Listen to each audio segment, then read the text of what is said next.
En este video vamos a hablar de abstracción y de tipo de datos.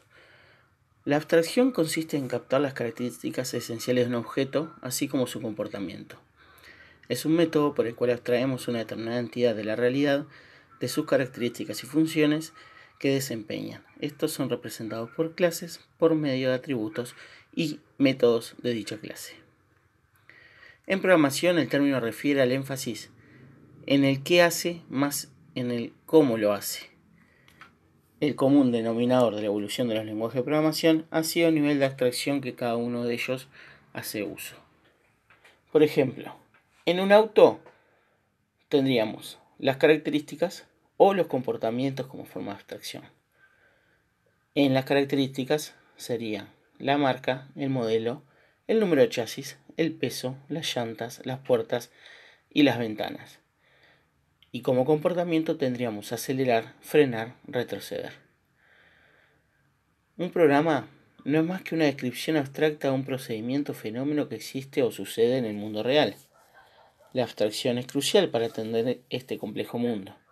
La abstracción es esencial para el funcionamiento de una mente humana normal y es una herramienta muy potente para tratar la complejidad. La abstracción es clave para diseñar un buen software. Tenemos distintos procedimientos de abstracción, como por ejemplo los módulos, que es una técnica que proporciona la posibilidad de dividir sus datos y procedimientos en una parte privada y en una parte pública. Proporcionan un método efectivo de ocultación de la información, pero no permite realizar instanciación, que es la capacidad de hacer múltiples copias de la zona de datos. Otra forma de abstracción es el encapsulamiento, que consiste en unir en clase las características y comportamiento, esto es, las variables y métodos. Se logra gracias a la abstracción y su utilidad va por la facilidad de manejar la complejidad, ya que tendremos a las clases como cajas rojas donde se conoce el comportamiento, pero no los detalles internos.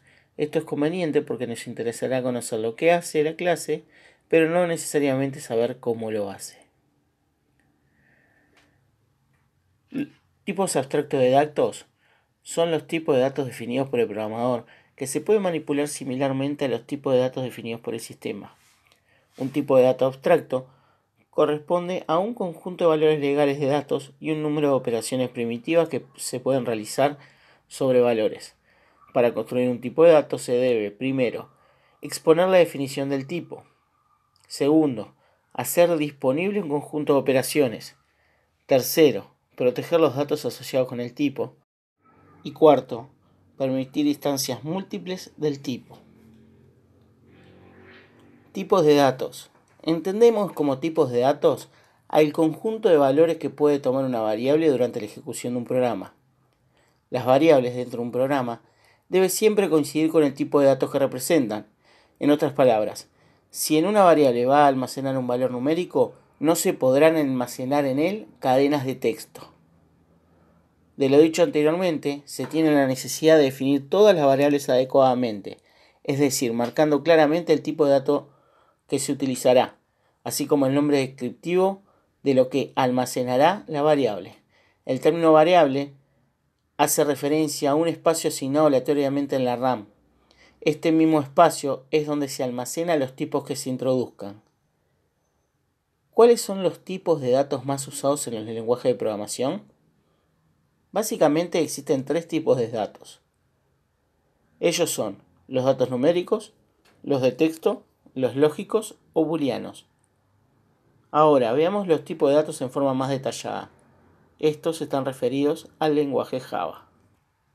En el caso de los números enteros, se tienen los tipos de datos byte, short, int y long. Luego, dentro también de los tipos de datos numéricos, están los siguientes, los float y los double. Para los tipos de datos reservados a manipular texto se tienen los tipos siguientes, los caracteres y cadenas. Y por último están los tipos de datos lógicos o booleanos, que son los datos tipo bool. Escribamos ahora las características principales asociadas a los tipos de datos. Tipo de datos numéricos int, los enteros. Tipo byte, emplea solo un byte de lo que es lo mismo 8 bits de memoria.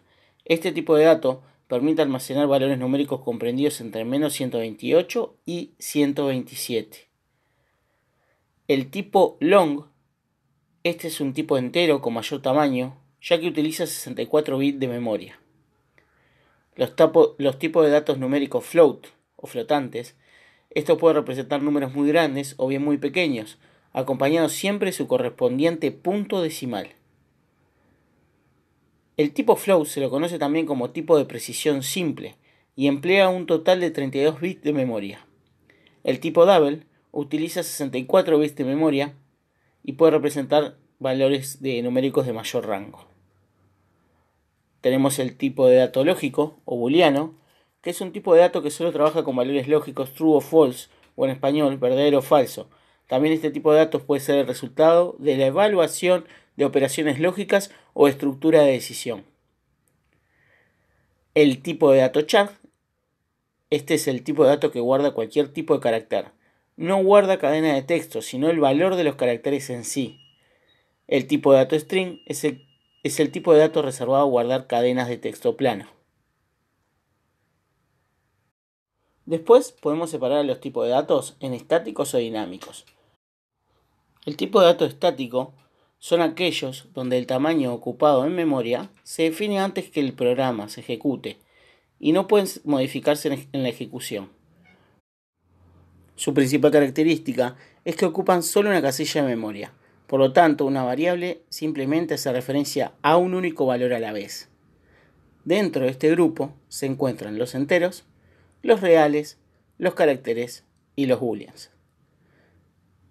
Por último tenemos los tipos de dato dinámico, en el cual su tamaño y forma son variables a lo largo de la ejecución del programa. Se crean y se destruyen durante el tiempo de la ejecución. Como conclusión, entendemos que la tipificación y la abstracción son herramientas fundamentales en lo que tiene que ver los lenguajes de programación, ya que permiten ordenar lo que es los distintos tipos de variables a utilizar en la programación.